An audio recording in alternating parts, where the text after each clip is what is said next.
Sudah 6 bulan Mas Damar tidur memunggungi aku. Bau anyir dan minyak angin selalu menguar dari tubuhnya. Kupikir dia selingkuh dengan penjual ikan. Ternyata. Halo Sobat Hati, apa kabar kalian hari ini? Semoga dalam keadaan sehat ya. Sebelum kita masuk ke inti ceritanya, yuk absen dulu. Tulis di kolom komentar, kalian sedang menyimak dari kota atau daerah mana? Jangan lupa berikan dukungan kalian dengan klik like dan subscribe, agar keluarga besar channel ini semakin solid dan saya bisa terus menghadirkan kisah-kisah yang lebih menyentuh hati. Jangan sentuh aku. Sudah kubilang jangan sentuh. Teriakan itu meledak, memecah keheningan kamar tidur yang remang-remang. Suara bariton yang biasanya lembut menyapa telinga, malam ini berubah menjadi sambaran petir yang menyengat. Tangan Alina yang baru saja mendarat perlahan di bahu suaminya, Damar, terhempas kasar. Bukan sekadar ditepis pelan, tapi disentak dengan tenaga penuh seolah-olah kulit Alina adalah bara api yang menjijikkan. Alina terhuyung ke belakang, punggungnya menabrak sandaran ranjang dengan keras. Rasa nyeris ketika menjalar di persendiannya yang memang sudah rapuh karena penyakit, namun rasa sakit di dadanya jauh lebih menyiksa. Damar berdiri di sisi ranjang, napasnya memburu tidak beraturan. Wajah tampan yang dulu selalu tersenyum hangat itu kini pucat pasi. Matanya nyalang menatap Alina. Ada kilatan emosi di sana.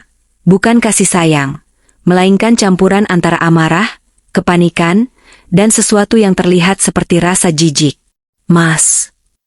Suara Alina tercekat, hanya cicitan lirih yang mampu keluar dari tenggorokannya yang kering. Aku cuma mau memijatmu. Kamu kelihatan capek banget pulang kerja selarut ini. Dulu kamu suka kalau... Itu dulu, Alina. Itu dulu. Potong Damar cepat. Suaranya meninggi lagi sebelum dia sadar dan merendahkan nadanya dengan paksa. Dia memijat pelipisnya yang basah oleh keringat dingin. Sekarang beda. Aku capek. Badanku sakit semua. Aku nggak butuh pijatanmu. Aku cuma butuh tidur. Jangan ganggu aku, bisa kan? Tanpa menunggu jawaban, Damar menyambar bantal tidurnya dengan kasar. Dia tidak kembali berbaring di samping Alina. Pria itu justru melangkah lebar menuju pintu kamar, membantingnya hingga tertutup, meninggalkan getaran yang merambat sampai ke ubin lantai. Alina terpaku dalam kesunyian yang mencekam. Perlahan, dia menunduk menatap kedua telapak tangannya sendiri. Tangan yang dulu lentik dan terawat saat dia masih aktif menjadi model, kini tampak kurus dan pucat. Dia menoleh ke arah cermin rias di sudut kamar. Pantulan di sana memperlihatkan realita yang menyakitkan. Ruam merah berbentuk kupu-kupu, tanda khas lupus, tercetak jelas di kedua pipi dan hidungnya. Rambutnya yang dulu tebal kini menipis karena rontok akibat efek obat keras. Pantas dia jijik, bisik Alina pada bayangannya sendiri. Air mata panas mulai meluncur membasahi pipi. Siapa yang mau menyentuh monster penyakitan sepertinya? Istri macam apa yang cuma bisa menghabiskan uang suami untuk berobat tanpa bisa melayaninya? Sudah 6 bulan Damar berubah. Tidak ada lagi pelukan hangat di pagi hari. Tidak ada lagi kecupan selamat malam. Setiap kali tidur, Damar akan memunggunginya di tepi kasur paling ujung, atau lebih sering pindah tidur di sofa ruang tengah dengan alasan takut menyenggol tubuh Alina yang ringkih. Awalnya Alina percaya, tapi malam ini, bentakan itu terasa terlalu nyata. Itu bukan bentuk perlindungan.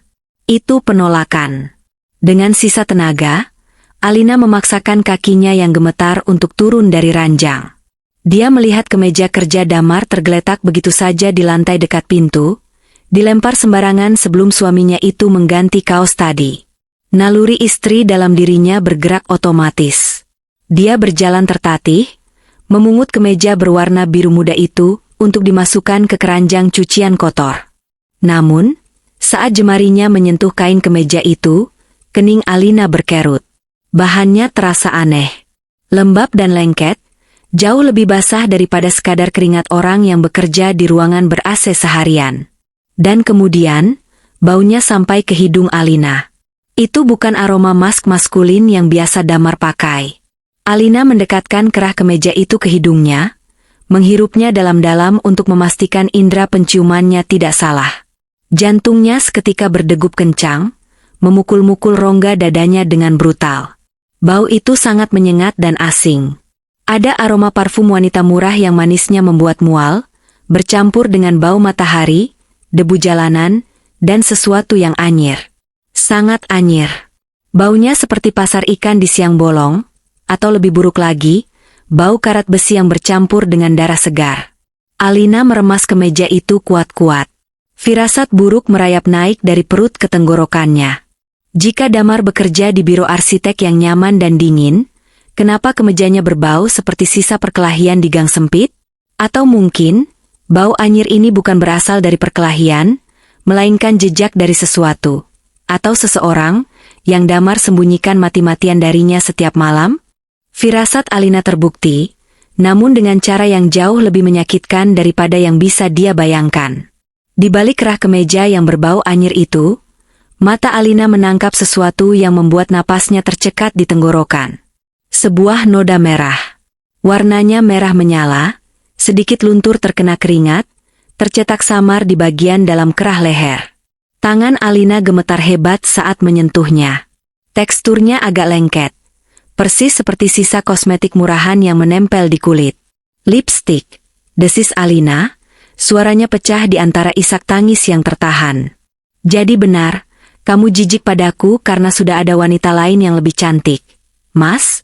Wanita yang sehat? Dunia Alina rasanya runtuh seketika. Bau anyir yang tadi dia cium kini terasa masuk akal di kepalanya yang kalut. Itu pasti bau pelabuhan atau pasar tempat wanita simpanan Damar tinggal. Damar, arsitek lulusan terbaik yang dulu dipuja banyak orang, kini rela mendatangi tempat kumuh hanya demi memuaskan nafsunya. Karena istrinya di rumah hanyalah beban yang tak bisa disentuh. Keesokan paginya, suasana di meja makan terasa begitu dingin, kontras dengan uap panas dari mangkuk bubur ayam spesial yang disodorkan Damar ke hadapan Alina. Habiskan ya, Dek. Ini bubur langganan kamu yang di ujung jalan, aku minta abangnya banyakin ayam suirnya, ucap Damar lembut. Matanya tampak bengkak dan merah, tanda kurang tidur, tapi dia tetap memaksakan seulas senyum tipis. Alina menatap mangkuk itu tanpa selera, lalu beralih menatap piring Damar. Hanya ada nasi putih dingin sisa semalam yang disiram kecap manis, dan ditaburi sedikit kerupuk lempem. Kamu nggak makan bubur juga? Tanya Alina datar, berusaha menyembunyikan gejolak emosi di dadanya. Damar menggeleng cepat, menyuapkan nasi kecap itu dengan lahap seolah itu makanan terlezat di dunia. Enggak, lagi pengen makan nasi kecap aja. Kangen masakan zaman kos dulu. Lagian, kita harus hemat sedikit, Dek. Proyek kantor lagi agak sepi bulan ini. Sepi? Alina memancing, tangannya mengepal di bawah meja. Bukannya kamu bilang kemarin lembur sampai subuh karena ngejar deadline desain hotel? Gerakan sendok Damar terhenti sesaat di udara. Ada jeda 2 detik yang terasa seperti 2 jam bagi Alina. Ah, iya maksudku, pembayarannya yang agak telat. Tapi kerjaannya numpuk. Ya sudah, aku berangkat dulu ya. Jangan lupa minum obat.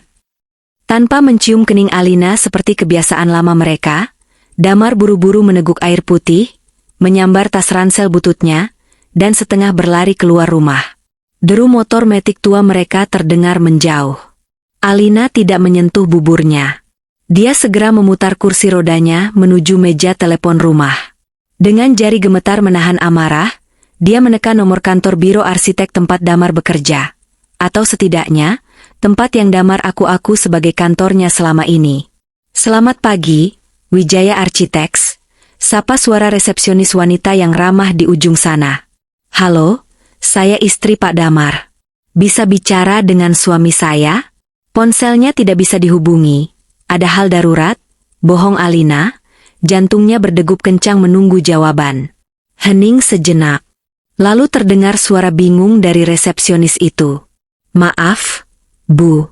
Sepertinya ibu salah sambung atau belum tahu infonya.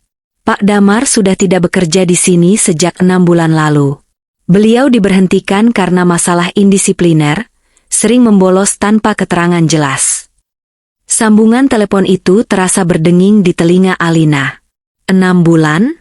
Jadi selama 6 bulan ini, kemana Damar pergi setiap pagi? Uang dari mana yang dia pakai untuk membeli obat-obatan mahal Alina? Rasa curiga itu kini berubah menjadi keyakinan yang mematikan. Dengan sisa tenaga, Alina masuk ke kamar tidur, membongkar celana panjang yang dipakai Damar kemarin. Dia merogoh saku belakangnya dengan kasar, mencari bukti lain. Dompet Damar kosong melompong, hanya ada uang receh Rp2.000. Tapi di saku yang lebih dalam, jari Alina menyentuh secari kertas truk ATM yang sudah lecek. Alina membuka lipatan kertas itu. Matanya membelalak melihat nominal yang tertera. Transfer berhasil, Rp15 juta penerima, ADR Parma, Adrian. Alina menutup mulutnya, menahan jeritan. Rp15 juta? Damar mentransfer uang sebanyak itu ke seseorang bernama Adrian? Atau jangan-jangan, Adrian hanyalah nama samaran untuk lelaki lain? Atau mucikari? Pikiran Alina semakin liar. Suaminya yang makan nasi kecap demi hemat, ternyata mengirim belasan juta rupiah entah kemana, sementara berbohong soal pekerjaannya. Kamu bukan cuma pembohong, Mas, bisik Alina, meremas truk itu hingga hancur. Kamu pengkhianat. Malam itu, hujan turun rintik-rintik, membuat udara Jakarta terasa lebih dingin dari biasanya. Di dalam kamar, Alina menggigil di balik selimut tebal. Tubuhnya demam tinggi, persendiannya terasa ngilu seakan ada ribuan jarum yang menusuk dari dalam, tanda bahwa kondisi autoimunnya sedang flare up atau kambuh parah. Namun, rasa sakit di hatinya jauh lebih menyiksa daripada nyeri di tulangnya. Aku berangkat dulu ya, Dek, bisik Damar sambil membenarkan kerah kemejanya di depan cermin. Dia tampil rapi, mengenakan celana bahan hitam dan kemeja biru tua yang disetrika licin, penampilan sempurna seorang arsitek yang hendak bertemu klien penting. Malam ini mungkin aku nggak pulang, harus mengawasi pengecoran di proyek hotel sampai pagi. Kamu tidur duluan, jangan nungguin aku. Alina, yang berpura-pura memejamkan mata, hanya mengangguk lemah tanpa suara. Dalam hati, dia berteriak, pembohong. Kantor itu sudah memecatmu 6 bulan lalu. Kemana kamu sebenarnya akan pergi dengan baju sebagus itu? Begitu suara motor Damar terdengar menderu meninggalkan halaman rumah, Alina langsung menyingkap selimutnya. Dia mengabaikan pusing yang menghantam kepalanya saat dia mencoba duduk tegak. Tekadnya sudah bulat. Malam ini, dia harus tahu kebenaran itu, meski kebenaran itu mungkin akan membunuhnya. Dengan napas tersengal, Alina mengenakan jaket hoodie besar untuk menutupi tubuh kurusnya, menyambar dompet, dan memesan taksi online. Beruntung, mobil pesanan itu datang cepat. Pak, tolong ikuti motor Honda Beat hitam di depan sana ya. Jangan terlalu dekat, tapi jangan sampai hilang. Pinta Alina pada sopir taksi yang menatapnya bingung dari spion tengah. Sopir itu mungkin mengira dia sedang mengantar seorang istri yang hendak melabrak pelakor, dan dalam kasus ini, tebakan itu mungkin benar. Perjalanan itu terasa seperti siksaan abadi. Alina melihat punggung Damar yang tegap dari kejauhan, membelah kemacetan ibu kota. Awalnya, Alina mengira Damar akan berbelok ke arah pusat kota, menuju hotel-hotel melati atau apartemen murah tempat selingkuhannya menunggu. Namun, motor Damar justru melaju lurus ke arah utara. Melewati batas kota yang gemerlap, menuju area yang semakin gelap dan jarang dilewati kendaraan pribadi. Jantung Alina berdegup kencang saat menyadari jalanan di sekitarnya mulai berubah. Gedung-gedung tinggi berganti menjadi deretan peti kemas raksasa yang bertumpuk seperti Lego monster. Lampu jalanan meremang, digantikan oleh sorot lampu truk-truk tronton yang menderu garang. Bau laut yang asin bercampur solar menyengat hidung meski kaca jendela mobil tertutup rapat. Mbak, yakin mau ke sini? Ini kan arah pelabuhan bongkar muat, Mbak. Bahaya kalau malam, banyak preman. Sopir taksi itu memperingatkan dengan nada was-was. Terus jalan, Pak, jawab Alina dingin, matanya tak lepas dari lampu belakang motor Damar. Motor itu akhirnya melambat, berbelok tajam ke sebuah gang sempit yang diapit oleh tumpukan ban bekas dan besi tua. Di ujung gang, Berdiri sebuah gudang tua dengan gerbang besi berkarat yang dijaga oleh dua orang pria bertubuh kekar dengan tato di sekujur lengan. Itu bukan tempat yang wajar untuk didatangi seorang arsitek. Itu adalah tempat di mana hukum seolah tidak berlaku. Damar memarkirkan motornya di sudut gelap. Dia tidak langsung masuk. Alina melihat suaminya itu membuka jok motor, mengeluarkan tas ransel butut yang tadi dia sembunyikan, lalu berjalan menunduk menghampiri penjaga gerbang. Dia terlihat menyerahkan sebungkus rokok, lalu gerbang itu dibuka sedikit, cukup untuk satu orang lewat. "Berhenti di sini, Pak," perintah Alina. Begitu mobil berhenti, Alina memandang horor ke arah gudang itu. Tidak ada tanda-tanda kehidupan wanita di sana. Yang ada hanya atmosfer kelam dan aura bahaya yang pekat. Damar baru saja melangkah masuk ke dalam mulut singa itu, dan pintu gerbang besi perlahan menutup di belakangnya dengan suara berdecit yang menyayat hati, menelan suaminya ke dalam kegelapan yang entah menyimpan rahasia apa. Udara di balik gerbang besi itu terasa berat, seolah oksigen pun takut untuk mampir ke tempat ini. Dengan sisa tenaga yang dia miliki, Alina menyeret kakinya yang pincang melewati celah pagar yang rusak di sisi gudang. Dia harus menahan napas setiap kali berpapasan dengan bayangan tikus got sebesar lengan orang dewasa yang berlarian di antara tumpukan drum minyak. Ini bukan dunia manusia. Ini adalah dunia mesin, debu, dan keputusasaan. Dari balik tumpukan palet kayu bekas, Alina mengintip ke area terbuka di tengah gudang yang disorot lampu tembak berwarna kuning suram. Ribuan debu beterbangan di udara, menciptakan atmosfer berkabut yang menyesakkan. Di sana, di antara puluhan pria bertubuh kekar dan berkulit legam karena matahari, Alina menemukan sosok yang dicarinya. Dama. Suaminya itu berdiri di sudut yang agak tersembunyi, dekat tumpukan ban bekas. Hati Alina mencelos melihat apa yang dilakukan Damar. Pria itu tidak sedang menemui wanita simpanan. Dia sedang melepas kemeja biru branded yang tadi pagi dia setrika licin. Dengan gerakan sangat hati-hati, seolah kemeja itu adalah benda suci, Damar melipatnya rapi dan memasukkannya ke dalam tas plastik berlapis 2 agar tidak kotor. Sebagai gantinya, Damar mengenakan sebuah kaos kutang berwarna abu-abu kusam yang sudah melar di bagian leher dan penuh lubang kecil di punggung. Dia juga mengganti celana bahan mahalnya dengan celana pendek kolor yang dekil. Seketika itu juga, aura Pak Arsitek yang berwibawa lenyap, berganti menjadi sosok kuli kasar yang tak punya harga diri. "Ayo baris. Kapal dari Tiongkok sudah sandar. Jangan lelet kalau mau bayaran cair malam ini."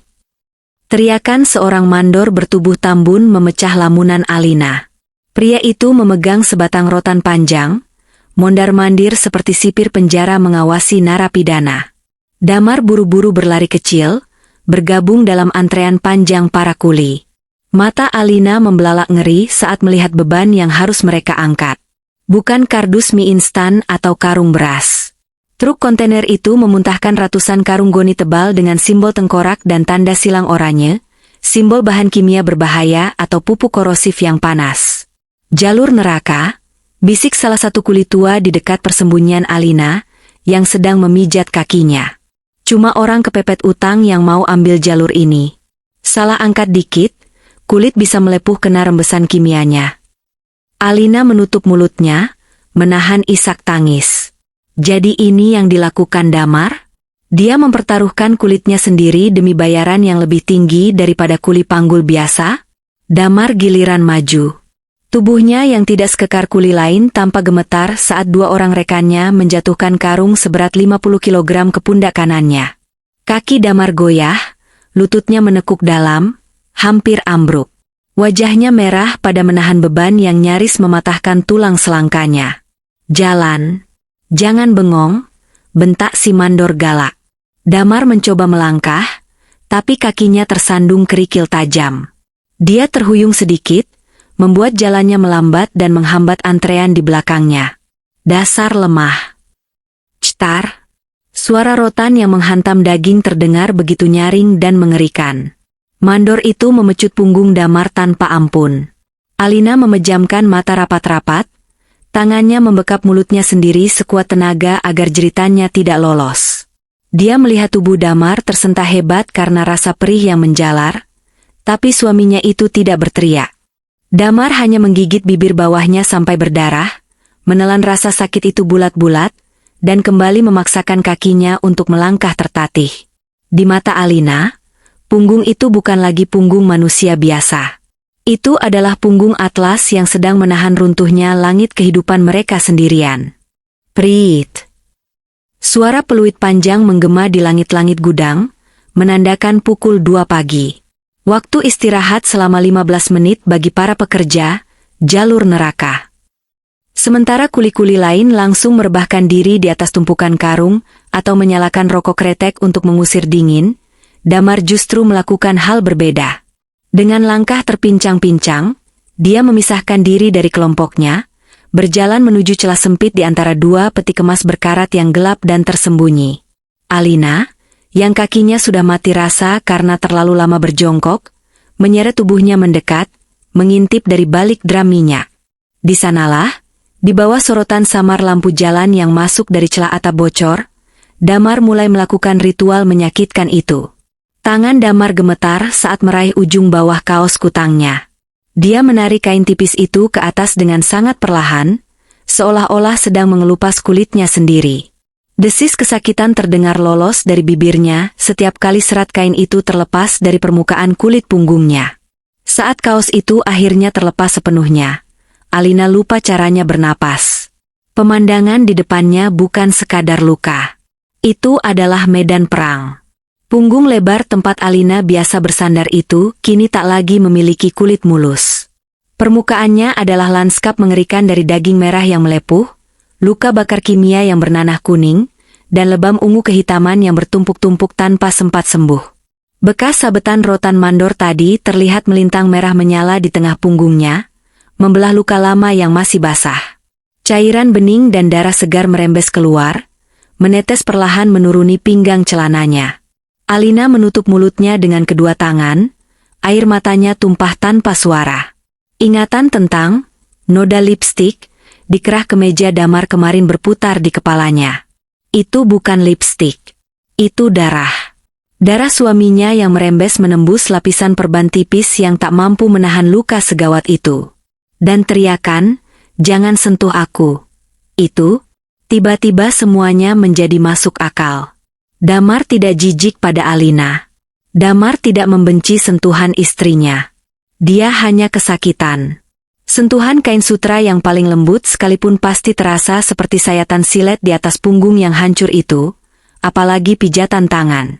Damar membentak bukan untuk mengusir Alina, tapi untuk melindungi dirinya sendiri dari rasa sakit yang tak tertahankan, sekaligus menyembunyikan bau busuk infeksi ini agar Alina tidak mual.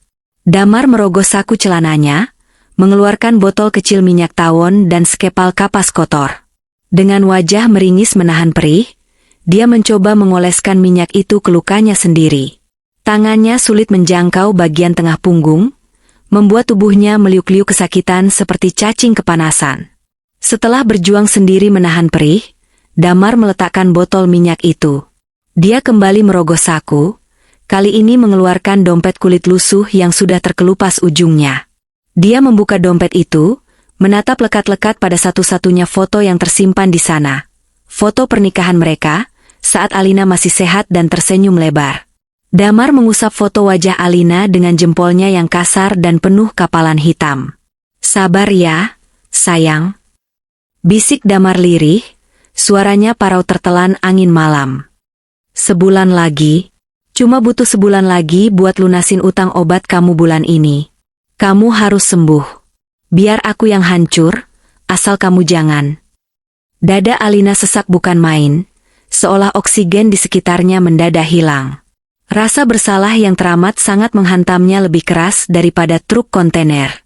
Tubuhnya yang lemah karena demam dan syok tak mampu lagi menopang berat kenyataan ini. Pandangan Alina mengabur. Dunia di sekitarnya berputar cepat, dan sebelum dia sempat berpegangan pada dram minyak di depannya, kesadarannya renggut paksa oleh kegelapan. Tubuhnya ambruk ke lantai beton yang dingin dengan suara gedebuk pelan. Beruntung, suara gaduh truk kontainer yang melintas membangunkan Alina sebelum fajar benar-benar menyingsing di pelabuhan. Dengan sisa tenaga dan tubuh yang remuk reda menahan sakit, Ia berhasil menyelinap pulang menaiki ojek pangkalan, tiba di rumah tepat 15 menit sebelum motor butut Damar memasuki pekarangan. Saat pintu kamar terbuka pelan, Alina sudah berbaring di kasur, memunggungi pintu, berpura-pura terlelap dalam napas yang teratur. Namun, di balik selimut, air matanya terus mengalir membasahi bantal tanpa henti. Ia mendengar langkah kaki Damar yang berat dan menyeret, langkah seseorang yang menahan sakit di setiap pijakan. Bau alkohol pembersih luka dan minyak tawon menguar tajam di udara kamar, berusaha menutupi aroma anyir darah yang kini Alina kenali sebagai aroma pengorbanan. Alina menggigit bibirnya kuat-kuat agar isak tangisnya tidak pecah saat mendengar desis kesakitan Damar ketika mencoba merebahkan punggungnya di sofa luar. Pagi itu, atmosfer rumah berubah total. Biasanya, Alina akan merengek manja meminta dipeluk atau dipapah ke kamar mandi sebelum Damar berangkat kerja. Tapi hari ini, Alina sudah bangun lebih dulu. Ia menyiapkan air hangat di ember besar, bukan untuk mandi biasa, tapi agar Damar bisa membasuh tubuhnya tanpa rasa perih akibat air keran yang dingin. Di meja makan, Alina meletakkan bantal sofa paling empuk di atas kursi kayu jati yang biasa diduduki Damar. "Loh, buat apa bantal ini, Dek?" tanya Damar bingung saat melihat sarapan sederhananya sudah tersaji. Alisnya berkerut melihat perlakuan istimewa yang tak biasa ini. Alina tersenyum, meski hatinya terasa diiris sembilu. Ia menahan diri sekuat tenaga untuk tidak memeluk suaminya itu, karena ia tahu sekarang, pelukan sekecil apapun hanya akan menyakiti fisik Damar yang penuh luka bakar. "Biar kamu duduknya enak, Mas. Kursinya keras.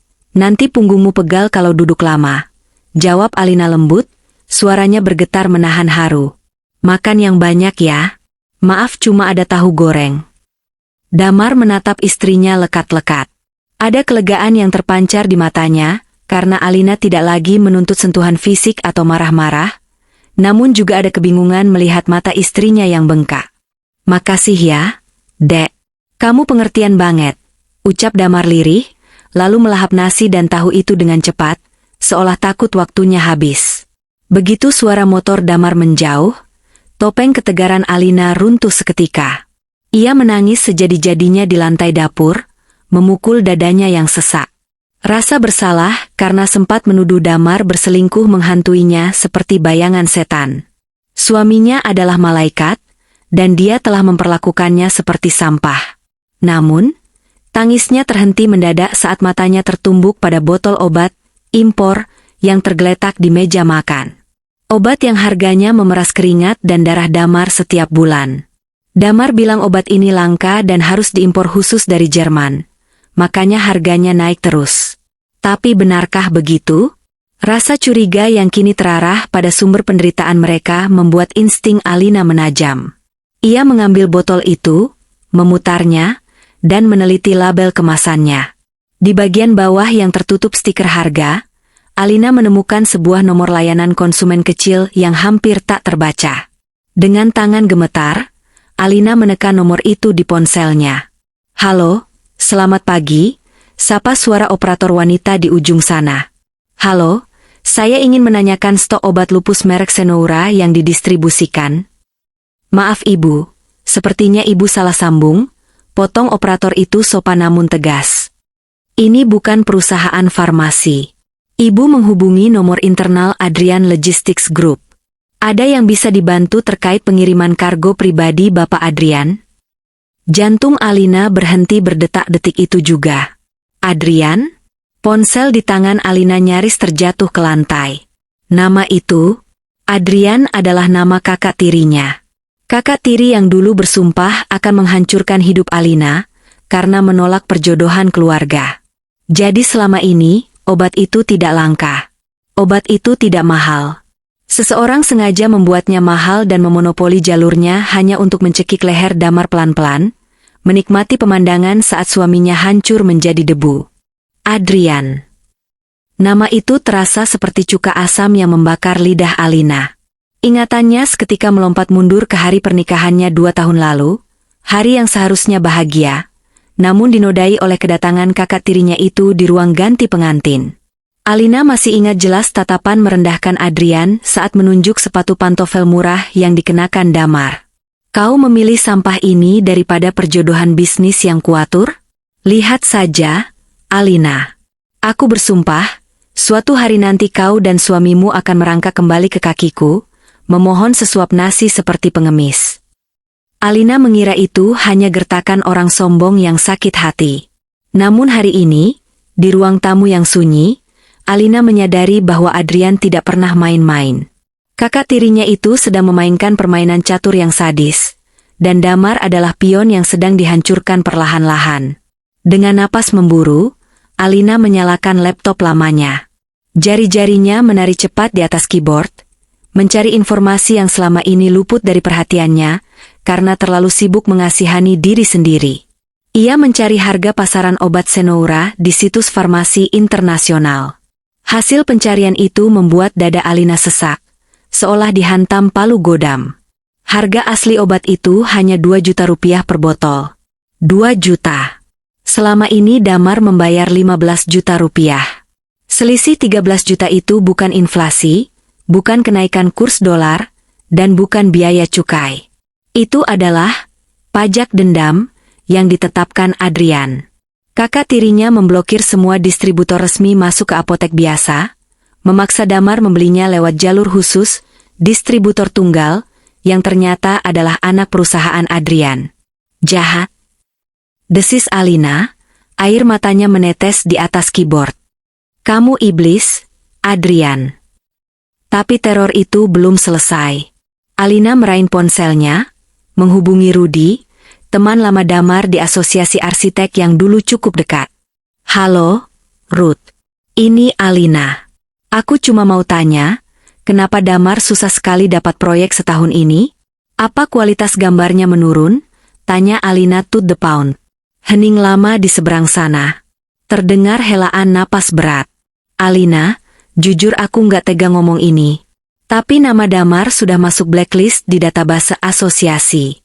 Ada memo internal dari holding perusahaan properti terbesar, Grup Mahardika, yang melarang semua kontraktor rekanan mereka mempekerjakan Damar. Kalau ada yang berani rekrut Damar, proyek mereka bakal diputus. Grup Mahardika. Itu perusahaan induk milik keluarga Adrian. Ponsel terlepas dari genggaman Alina, jatuh ke pangkuannya. Damar tidak bangkrut karena tidak kompeten. Damar tidak dipecat karena malas.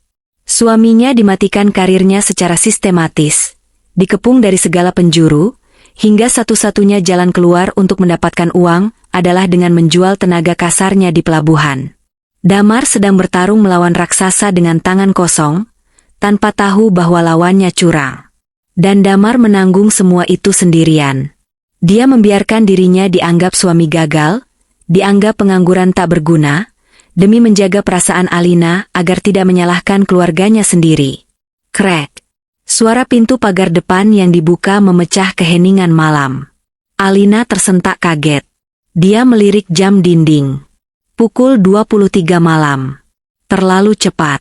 Biasanya Damar baru pulang pukul 4 subuh setelah bongkar muat selesai. Kenapa dia sudah pulang? Apakah dia sakit? Atau dia tahu Alina sedang menyelidikinya? Dengan panik, Alina memutar kursi rodanya menuju ruang depan. Pintu utama terbuka perlahan. Sosok Damar muncul di sana, tapi kondisinya jauh lebih buruk dari malam-malam sebelumnya. Damar tidak berjalan tegak. Dia menyeret kaki kanannya dengan sangat payah, tubuhnya miring ke kiri, bertumpu pada kusen pintu agar tidak ambruk. Wajahnya bukan lagi pucat, tapi abu-abu seperti mayat. Di tangannya, dia menggenggam erat sebuah amplop coklat tipis yang sudah lecek. Mas, panggil Alina gemetar. Damar mendongak. Matanya kosong, nanar menatap Alina. Dia mencoba tersenyum, tapi bibirnya bergetar hebat. Maaf, Dek.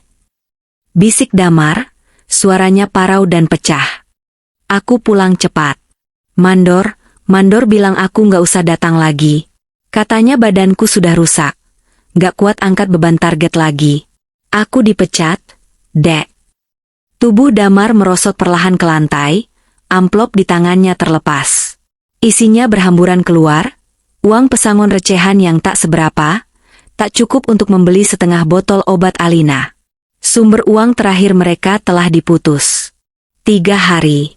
Itulah waktu yang dibutuhkan Raka untuk bocor ke dalam rumah kami. Tanpa pasokan obat Senoura yang harganya selangit itu, tubuhku mulai memberontak. Rasanya seperti ada ribuan semut api yang menggerogoti sumsum tulangku dari dalam.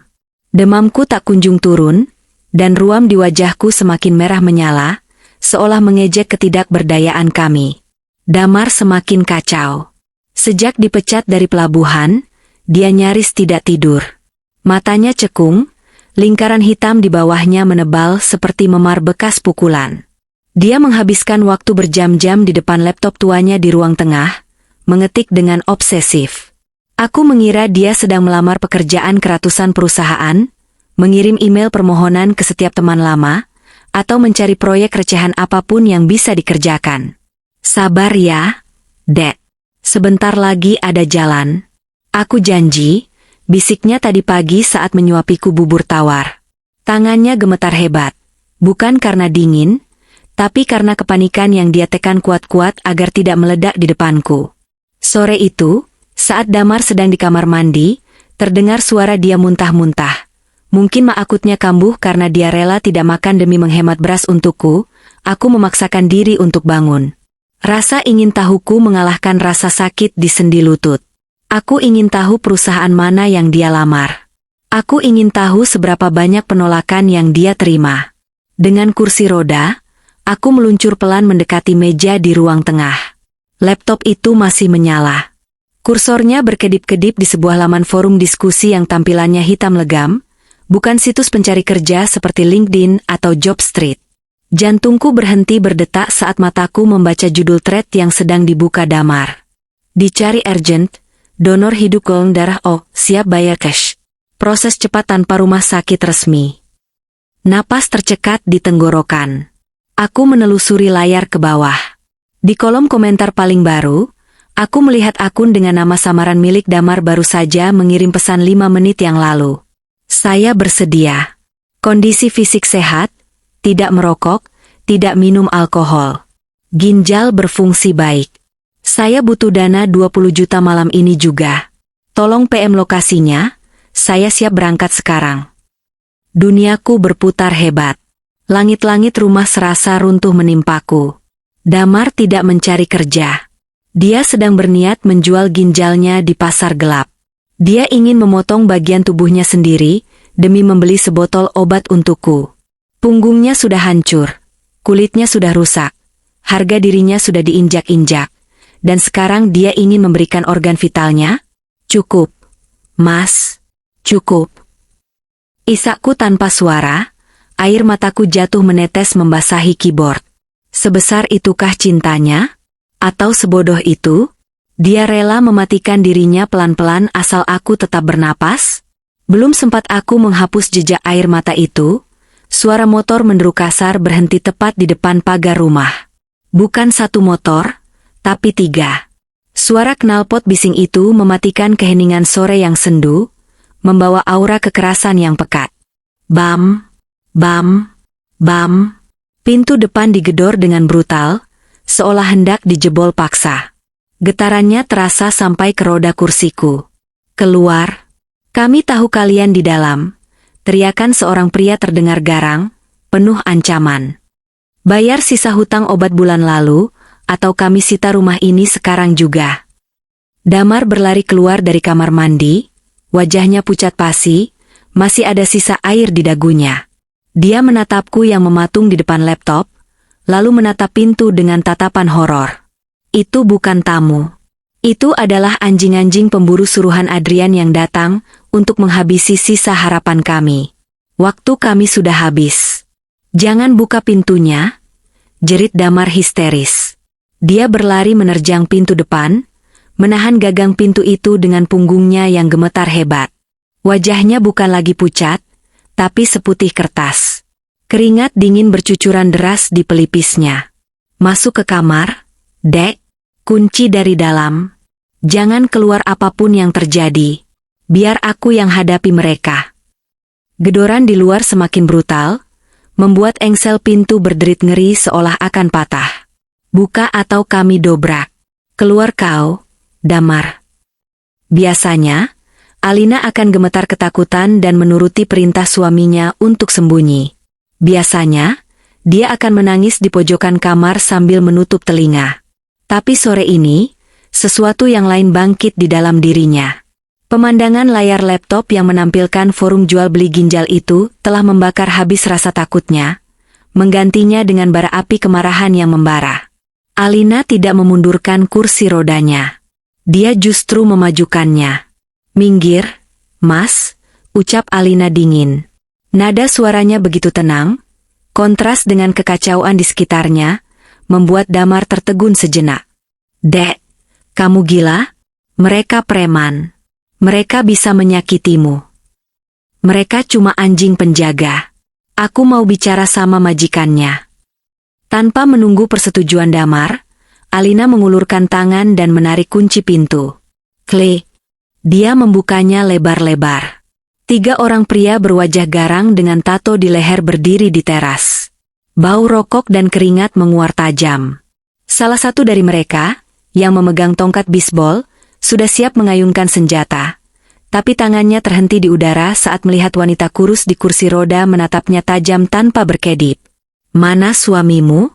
Bayar sekarang atau kami angkut semua barang di rumah ini," bentak si pemimpin preman, mencoba mengintimidasi. Alina tidak bergeming. Dia menatap mata preman itu lurus-lurus, seolah sedang menatap sampah. "Kalian disuruh Adrian, kan?" Hening. Para preman itu saling berpandangan, bingung. Nama bos besar mereka jarang diketahui oleh target penagihan biasa. "Bilang sama bos kalian." Suara Alina terdengar berwibawa, sisa-sisa harismanya sebagai mantan model papan atas kembali muncul. Adik perempuannya mengundang makan malam. Dan bilang juga, kalau dia tidak datang malam ini, sertifikat saham series A warisan ibu yang dia cari selama 5 tahun ini akan aku jual ke kompetitor besok pagi. Damar, yang berdiri di belakang kursi roda, terkesiap kaget. "Saham? Warisan apa, Dek? Bukannya?" Ya, Alina berbohong pada Damar selama ini. Dia bilang warisan ibunya sudah habis untuk biaya rumah sakit di awal pernikahan.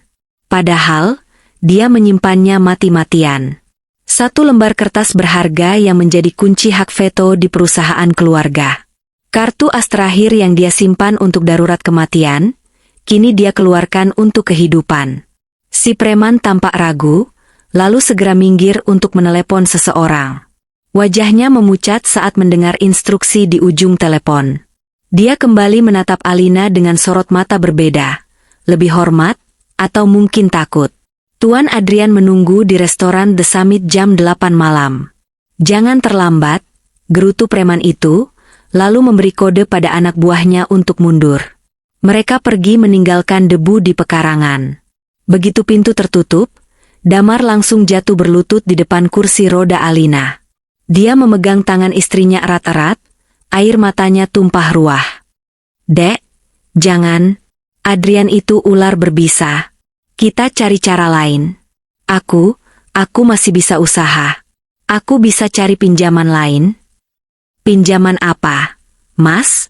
"Ginjalmu," potong Alina tajam. Damar tersentak, wajahnya membeku. Dia menoleh ke arah laptop yang masih menyala.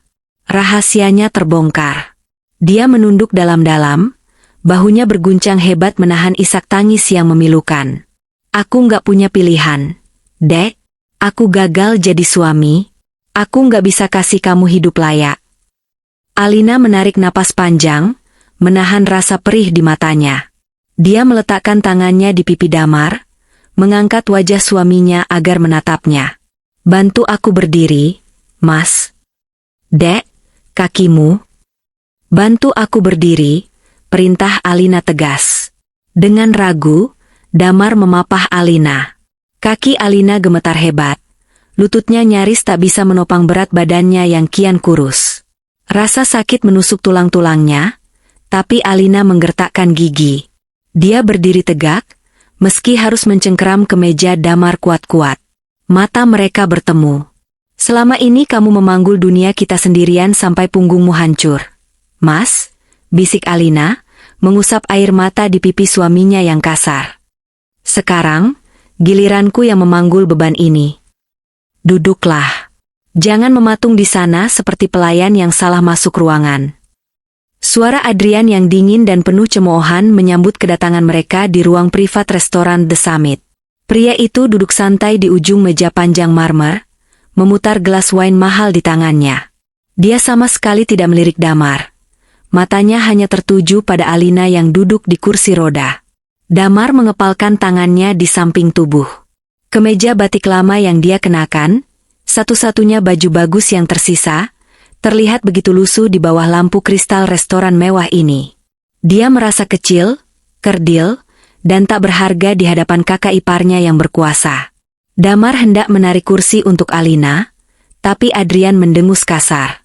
Biarkan dia sendiri, Damar. Istrimu tidak lumpuh total, kan? Atau kau sudah membuatnya cacat permanen karena tidak becus membiayai pengobatannya? Jaga mulutmu, Adrian, potong Alina tajam. Dia menggerakkan kursi rodanya mendekat ke meja, menatap mata kakaknya tanpa rasa takut. Aku kesini bukan untuk mendengar ceramahmu. Adrian tertawa kecil, meletakkan gelasnya. Tentu saja. Kau kesini untuk menyerah. Mana sertifikat saham ibu? Berikan padaku, dan aku akan tuliskan cek untuk melunasi utang obat suamimu yang menyedihkan itu. Aku bahkan akan berbaik hati memberinya pekerjaan, mungkin sebagai tukang kebun di vilaku. Damar menunduk dalam, rahangnya mengeras menahan emosi. Harga dirinya diinjak-injak tepat di depan wanita yang dicintainya. Aku tidak akan menjual saham itu, ucap Alina tenang. Senyum Adrian memudar. Apa maksudmu? Kau mau main-main? Ingat, besok pagi debt collectorku akan menyita rumah kalian. Silakan saja. Alina merogoh tasnya. Namun, bukan sertifikat saham yang dia keluarkan, melainkan sebuah amplop tebal berwarna coklat. Dia melempar amplop itu ke tengah meja, tepat di hadapan Adrian. Foto-foto di dalamnya berhamburan keluar. Adrian mengernyit jijik saat melihat foto-foto itu. Apa ini? Kenapa kau membawa foto daging busuk ke meja makan? Itu bukan daging busuk, bentak Alina, suaranya bergetar hebat menahan tangis dan amarah. Itu punggung suamiku. Itu kulit Mas Damar yang hancur karena memikul beban kimia di gudang ilegalmu. Damar terkesiap. Dia menatap Alina tak percaya. Dia tidak tahu istrinya menyimpan foto luka-lukanya. Alina tidak memberi jeda. Dia mengeluarkan dokumen lain. Dan ini, bukti transaksi bahwa kau menaikkan harga obat Senoura 500% khusus untuk Damar. Ini bukti suapmu ke asosiasi arsitek untuk memblacklist nama suamiku. Semuanya lengkap, Adrian. Tanggal, nominal, dan tanda tangan digitalmu. Wajah Adrian yang tadinya merah karena marah, perlahan berubah pucat. Tapi dia berusaha tetap tenang. Lalu kenapa? Kau pikir polisi peduli? Aku punya backingan kuat, Alina. Kau cuma semut. Mungkin polisi bisa kau beli. Alina tersenyum miring, senyum yang penuh kemenangan pahit. Tapi bagaimana dengan investor asing dari Eropa yang akan menanam modal di perusahaanmu bulan depan? Isu human rights dan ESG, lingkungan, sosial, dan tata kelola, sangat sensitif bagi mereka. Bayangkan judul beritanya, CEO perusahaan logistik terbesar memperbudak iparnya sendiri di gudang ilegal dan memeras pasien kritis. Alina mencondongkan tubuhnya ke depan. Aku akan kirimkan semua ini ke media internasional dan serikat buruh besok pagi. Sahammu akan hancur lebih cepat daripada punggung suamiku. Ruangan itu hening seketika. Hanya terdengar dengung AC yang dingin. Keringat sebesar biji jagung mulai menetes di dahi Adrian. Dia menatap adiknya dengan tatapan tak percaya. Singa betina yang dia kira sudah mati, ternyata baru saja menggigit lehernya. Kau menggertak, desis Adrian, suaranya mulai goyah. Siapa yang akan percaya kesaksian istri sakit-sakitan dan suami gagal sepertinya? Tanpa saksi hukum yang kuat, ini semua cuma sampah. Alina tidak menjawab. Dia hanya menoleh ke arah pintu ruangan yang tertutup. Masuk, Pak, ucap Alina lantang. Pintu ganda ruangan itu terbuka lebar. Adrian terlonjak dari kursinya, matanya terbelalak horor. Sosok yang melangkah masuk bukanlah pelayan, melainkan seorang pria tua berjas rapi dengan tongkat perak. Bapak Haryo, pengacara senior kepercayaan mendiang ayah mereka, sekaligus satu-satunya orang yang paling ditakuti Adrian di Dewan Komisaris. Pak Haryo menatap Adrian dengan tatapan kecewa yang mendalam. Saya percaya, Adrian. Dan saya sudah merekam semua percakapan ini sejak kalian masuk. Skakmat. Tidak ada perlawanan dramatis. Tidak ada teriakan marah. Saat Pak Haryo meletakkan alat perekam suara itu di atas meja marmer, Adrian ambruk di kursinya seperti boneka tali yang benangnya diputus. Wajah arogan itu lenyap seketika, berganti dengan topeng ketakutan murni. Pilihannya sederhana. Adrian, suara Pak Haryo tenang namun menghantam sekeras palu hakim. Tanda tangani surat pengunduran diri ini dan buka kembali jalur distribusi obat untuk adikmu dengan harga wajar, atau rekaman ini dan bukti-bukti dari Alina akan sampai ke meja Jaksa Agung besok pagi. Tangan Adrian gemetar hebat saat meraih pena emasnya. Dengan napas tersengal, dia membubuhkan tanda tangan di atas kertas bermeterai itu. Goresan tinta itu bukan hanya mengakhiri jabatannya sebagai CEO, tapi juga membebaskan leher Damar dari jerat yang selama ini mencekiknya. Blokir nama Damar di Asosiasi Arsitek dicabut malam itu juga. Perjalanan pulang terasa hening, namun bukan keheningan yang mencekam seperti biasa. Itu adalah keheningan penuh kelegaan, seolah batu seberat 1 ton baru saja diangkat dari atap mobil tua mereka. Damar menyetir dengan satu tangan, sementara tangan lainnya digenggam erat oleh Alina sepanjang jalan, tak mau dilepaskan sedetik pun. Sesampainya di rumah, Damar langsung duduk di tepi ranjang. Bahunya merosot, tenaganya habis terkuras. Dia bukan lagi kuli panggul, bukan lagi arsitek gagal. Dia hanya seorang pria yang sangat lelah. Buka bajumu, Mas, pinta Alina lembut. Dia sudah menyiapkan baskom air hangat, handuk bersih, dan salep antibiotik terbaik yang baru saja dibelinya di apotek, dengan harga normal. Damar menggeleng cepat, menarik kerah kemejanya rapat-rapat. Jangan, Dek. Nggak usah. Aku bisa sendiri. Lagian, lukanya jelek. Bernanah. Kamu nanti mual lihatnya. Mas. Alina memutar kursi rodanya mendekat, menatap mata suaminya lekat-lekat. Aku sudah melihat semuanya di pelabuhan. Aku sudah melihat fotonya. Tidak ada yang perlu disembunyikan lagi. Damar terdiam, matanya berkaca-kaca. Dengan gerakan kaku dan ragu, jemarinya mulai membuka kancing kemeja satu persatu. Saat kain itu tersingkap dan jatuh ke lantai, punggung Damar terekspos di bawah lampu kamar yang terang. Alina menahan napas, meski sudah bersiap mental. Melihatnya dari jarak sedekat ini jauh lebih menyayat hati. Punggung itu penuh dengan jaringan parut, luka koreng yang baru mengering, dan lebam biru yang tumpang tindih. Tidak ada 1 inci pun kulit yang mulus. Itu adalah peta penderitaan yang dilukis oleh cinta yang keras kepala. Tangan Alina yang dingin menyentuh punggung panas itu. Damar tersentak kaget, otot punggungnya menegang refleks, menunggu rasa sakit akibat gesekan. Tapi kali ini, yang dia rasakan bukan kain kasar karung goni, melainkan sentuhan lembut jemari istrinya yang mengoleskan salep dingin. Sakit, bisik Alina, air matanya menetes jatuh ke punggung Damar. Pertahanan Damar runtuh. Dia menundukkan kepalanya dalam-dalam, menyembunyikan wajah di kedua telapak tangannya. Bahunya berguncang hebat. Isak tangis yang selama 6 bulan ini dia telan bulat-bulat, akhirnya pecah. Suara raungannya memilukan, memenuhi kamar kecil itu. Maafkan aku, Dek. Maaf aku menjijikkan.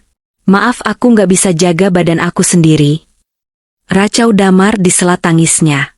Alina memeluk punggung suaminya yang penuh luka itu dari belakang, tidak peduli jika nanah atau darah menodai baju tidurnya. Dia mencium bahu Damar yang penuh bekas memar. Kamu nggak menjijikkan, Mas. bisik Alina tepat di telinga suaminya. Luka ini hal terindah yang pernah kamu kasih buat aku. Terima kasih sudah jadi atlasku. Terima kasih sudah menahan langit runtuh sendirian. Malam itu, untuk pertama kalinya dalam setengah tahun, mereka tidur berpelukan. Tidak ada lagi punggung yang membelakangi. Tidak ada lagi rahasia. Damar tidur lelap seperti bayi dalam dekapan Alina, sementara sang istri terus mengusap punggung suaminya hingga fajar menyingsing, bersumpah dalam hati untuk menyembuhkan setiap inci luka itu, bagaimanapun caranya. 6 bulan telah berlalu sejak badai itu mereda.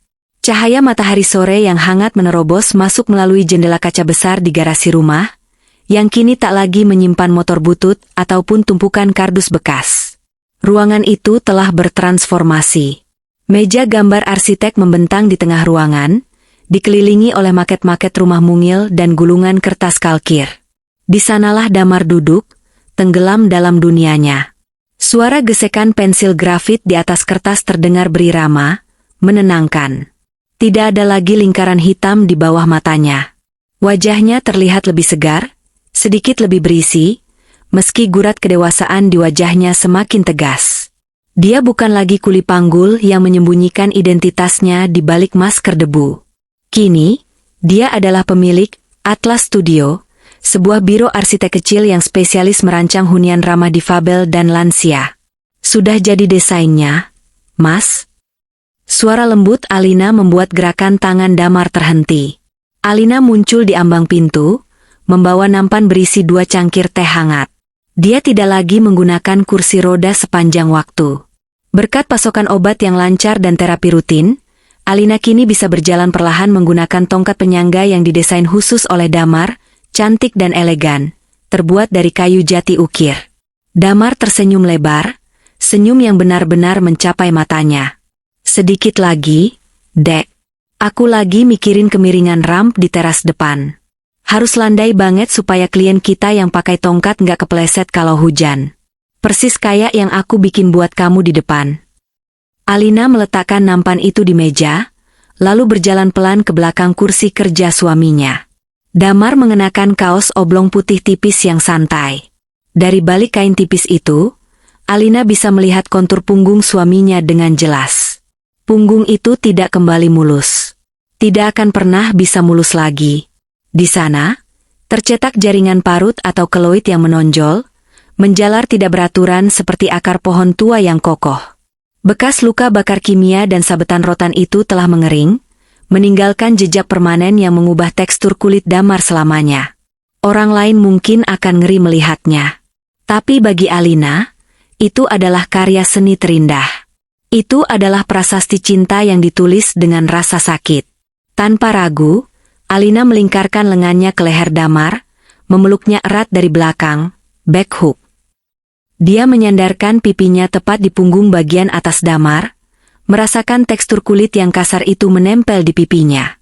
Dulu, sentuhan seringan ini akan membuat Damar melompat kesakitan dan berteriak, "Jangan sentuh."